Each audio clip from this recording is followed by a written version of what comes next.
Pessoal, Rio Branco 2, Paraná Clube 1, vitória do Leão da Estradinha, a heróica vitória do Leão da Estradinha com 9, terminando o jogo com 9 contra 11 do Paraná Clube, a primeira derrota do Tricolor na segunda divisão do Campeonato Paranaense.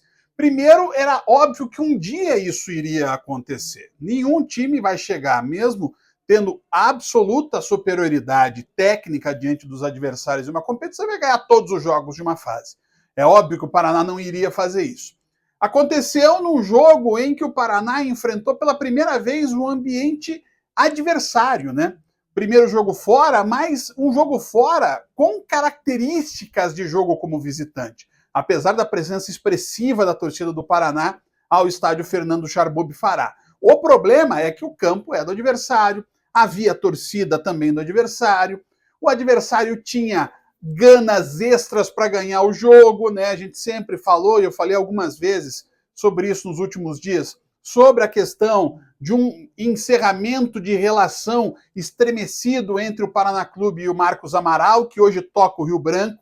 Deu para ver a gana, a pilha que o Rio Branco estava para ganhar o jogo, e aí aproveitou-se de uma vitória tática do Fael Júnior sobre o Tcheco. E não foi uma vitória com alguma firula muito estrambólica de comando técnico, e sim, ele fez o que normalmente os técnicos fazem, nem sempre dá certo, porque depende da qualidade, mas dentro de um jogo mais equilibrado, o Paraná ficou envolvido pelo sistema de marcação do Rio Branco. Por quê? Com 3 zagueiros, né, o Cauã, o Lucão e o Félix, o Paraná tinha uma ideia de jogo pelo lado do campo. Só que o que fez o Rio Branco? Ele meteu os 3 atacantes perto deles. Você via todo o primeiro tempo o Lucão saindo, o Cauã, perdão, saindo da área para ir buscar a marcação no Brian. E isso foi tirando o posicionamento do Cauã durante o primeiro tempo. O primeiro gol sai ali, entre o Cauã e o Lucão, marcado justamente pelo Brian. Do outro lado, o Brinquedo fazia a mesma coisa com o Félix Jorge. E aí o que aconteceu? O Paraná não tinha saída. O Carlinhos e o Wesley não eram acionados. A gente não viu o Carlinhos e o Wesley nem marcando profundamente, nem atacando profundamente. E com isso, o Paraná ficou sem ação ofensiva. Coisa que ficou ainda pior aos 15 minutos do primeiro tempo, quando o Cristiano se lesionou. Essa é a grande questão da semana. Qual será a situação do Cristiano? Ele terá ou não condições para enfrentar o Laranja Mecânica? O Paraná levou os 2 gols, depois do Brian levou o gol do Caio Vieira, sempre com espaços. O Paraná sempre dava espaços para o Rio Branco no primeiro tempo, dentro do seu sistema defensivo. O Tcheco vem e muda, quebra o sistema, bota o Ítalo e o Robinho, cria dobras pelos lados e começa a cegar mais ofensivamente no segundo tempo. O Paraná voltou melhor no segundo tempo, já fez o gol com o Ítalo a 3 minutos da segunda etapa e vinha pressionando o Rio Branco e já vinha fazendo do Felipe o principal jogador da partida. Eis que vem as expulsões. Primeiro do Ferreira, depois do Valdívia, isso ali 4, 5 minutos, porque 4, 5 minutos dá até o Ferreira sair. Mas é um lance e o lance seguinte, né? O Ferreira faz a falta é marcada, ele toma o segundo amarelo, é expulso, a falta é cobrada, o Valdívia põe a mão, né, ele levanta assim o braço, né, longe do rosto, a bola bate aqui e ele também é expulso.